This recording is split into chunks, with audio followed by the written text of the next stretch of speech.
চায়ের দোকানে গিয়ে চায়ের সাথে বিস্কুট খেতে কিন্তু আমাদের সবারই খুব ভালো লাগে। দেখে আশা করি বুঝতেই পারছো, চায়ের দোকানে স্পেশালি এই বিস্কুটগুলো কিন্তু খেতে খুবই ভালো লাগে। একদম দোকানের মতো একই রকম খেতে এই বিস্কুটগুলো খুব সহজেই তোমরা বাড়িতে বানিয়ে ফেলতে পারবে। বাই দ্য ওয়ে, আমার মায়ের রান্নাঘর মনিকা কুকিং কিচেনের আরও একটা নতুন পর্বে নতুন একটা রেসিপিতে তোমাদের সকলকে স্বাগত। আশা করি সকলেই খুব ভালো আছো। হ্যাঁ বন্ধুরা, আজকে মা তোমাদেরকে শেখাবে কিভাবে তোমরা একদম দোকানের মতো বিস্কুট বানাতে পারবে। সো ভিডিওটা একদমই স্কিপ করবে না, কারণ ভিডিওতে রয়েছে অনেক ধরনের টিপস অ্যান্ড ট্রিক্স। সো চলো শুরু করা যাক। তো আজকের বিস্কুটটা বানানোর জন্য প্রথমেই কিন্তু একটা বড় বাটিতে মা নিয়ে নেবে 1 বাটি আটা। এখানে 200 গ্রাম আটা মা ব্যবহার করেছে। দিয়ে দেবো সামান্য পরিমাণ নুন, 10 টাকা দামের 1 প্যাকেট আমল দুধ। এতে কিন্তু বিস্কুটের স্বাদটা আরও বেশি বাড়বে, তবে তোমরা চাইলে আমল দুধটাকে বাদ দিতে পারো। সামান্য বেকিং পাউডার, সামান্য বেকিং সোডা। এবারে দিয়ে দেবো 5 চামচ চিনি। চিনিটা কিন্তু সম্পূর্ণ নিজেদের আন্দাজ মতো, তবে তোমরা চাইলে এখানে গুঁড়ো চিনিও ব্যবহার করতে পারো। আচ্ছা, এবারে সবার প্রথমে টোটাল মিশ্রণটাকে খুব ভালোভাবে মিশিয়ে নিতে হবে। এবারে মিশ্রণটাতে কিন্তু মা সাদা তেল ব্যবহার করবে। মা কিন্তু টোটাল মিশ্রণটাকে সম্পূর্ণ সাদা তেল দিয়েই মাখবে। তবে এখানে একটা কথা মাথায় রাখতে হবে, তোমরা চাইলে মিশ্রণটাকে জল দিয়েও মাখতে পারো। যদি টোটাল মিশ্রণটাকে পুরোটাই তেল দিয়ে মাখা হয় তাহলে বিস্কুটটা ক্রিস্পি হবে, মচমচে হবে আর নরম হবে।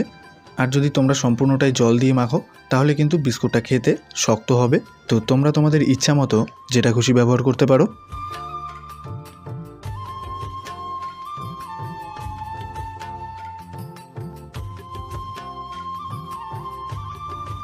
এবারে দিয়ে দেবো সামান্য পরিমাণ হলুদ। হলুদটা দেওয়ার কারণ হলো মেইনলি বিস্কুটে হালকা একটা কালার আনবে আর ফ্লেভারেও সামান্য একটা পরিবর্তন নিয়ে আসবে। তো বন্ধুরা, ফাইনালি বিস্কুটের জন্য আমাদের ডোটা রেডি হয়ে গেছে। মা দেখিয়ে দিচ্ছে, দেখো কতটা নরম হয়েছে। ঠিক একই রকমভাবে কিন্তু বিস্কুটের জন্য একদম পারফেক্টলি ডোটাকে রেডি করে নিতে হবে। এবারে ডো থেকে বিস্কুটের জন্য একটা পারফেক্ট সাইজ অনুযায়ী লেচি কেটে সেটাকে বিস্কুটের আকৃতি দিতে হবে। দেখো, মা কিন্তু একটা নির্দিষ্ট আকৃতি অনুযায়ী লেচি কেটে নিয়েছে। এবারে প্রথমে সেটাকে খুব ভালোভাবে হাতে পাকিয়ে নিতে হবে। ঠিক তারপর কিন্তু হাত দিয়ে চেপে এরকমভাবে একটু চ্যাপটা করে নিতে হবে। তারপর আঙুল দিয়ে মাঝখানে একটু গর্ত মতো করে দিতে হবে। আবার খুব বেশি চ্যাপটা করলে কিন্তু হবে না, তাহলে সাইড দিয়ে ফেটে যাবে। তারপর মাঝখানে একটা কিশমিশ দিয়ে দিতে হবে। তো আমাদের প্রথম বিস্কুটটা রেডি হয়ে গেল। তাহলে বন্ধুরা, তোমাদের বোঝার সুবিধার জন্য মা আরও একটা বিস্কুট করে তোমাদেরকে দেখিয়ে দেবে।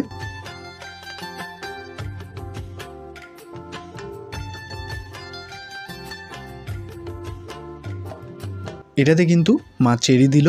তোমরাও তোমাদের ইচ্ছা মতো দিতে পারো, কাজু, চেরি, কিশমিশ যাই হোক না কেন। তো একই রকমভাবে সমস্ত বিস্কুটগুলোকে কিন্তু মা তৈরি করে নিয়েছে, দেখতেই পাচ্ছ।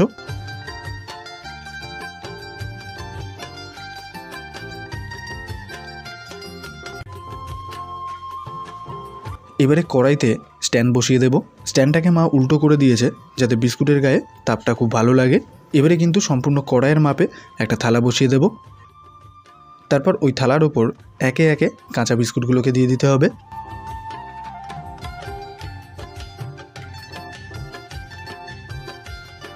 সব বিস্কুটগুলোকে দিয়ে দেওয়ার পর এবারে গামলা দিয়ে ঢেকে দেব। প্রায় 1 ঘন্টা মতো পর আমরা ফিরে এলাম। তাহলে বন্ধুরা, দেখতেই পাচ্ছ ফাইনালি আমাদের প্রত্যেকটা বিস্কুট কিন্তু একদমই পারফেক্টলি রেডি। এবারে এখান থেকে মা তোমাদেরকে একটা ভেঙে দেখিয়ে দেবে, দেখো কতটা খাস্তা আর মুচমুচে হয়েছে। দেখতেই পাচ্ছ, একটু ভালো করে খেয়াল করলে বুঝতে পারবে যে আমাদের বিস্কুটের নিচটা কিন্তু একটু বেশি কালো হয়ে গেছে, বাট পুড়ে যায়নি। এতে কোনো রকম সমস্যা নেই। আমরা এখানে একটু বেশি সময় রেখে দিয়েছি, তবে এখানে এক্সপেরিমেন্ট করে মা যতদূর বুঝলো বিস্কুটটা পারফেক্টলি হওয়ার জন্য সঠিক সময়টা হচ্ছে 40 থেকে 45 মিনিট। তো এক্ষেত্রে সময়টা কিন্তু খুবই গুরুত্বপূর্ণ বিষয়, নাহলে কিন্তু পুড়ে যেতে পারে। সো আবারও দেখা হচ্ছে আরও একটা নতুন পর্বে নতুন একটা রেসিপিতে।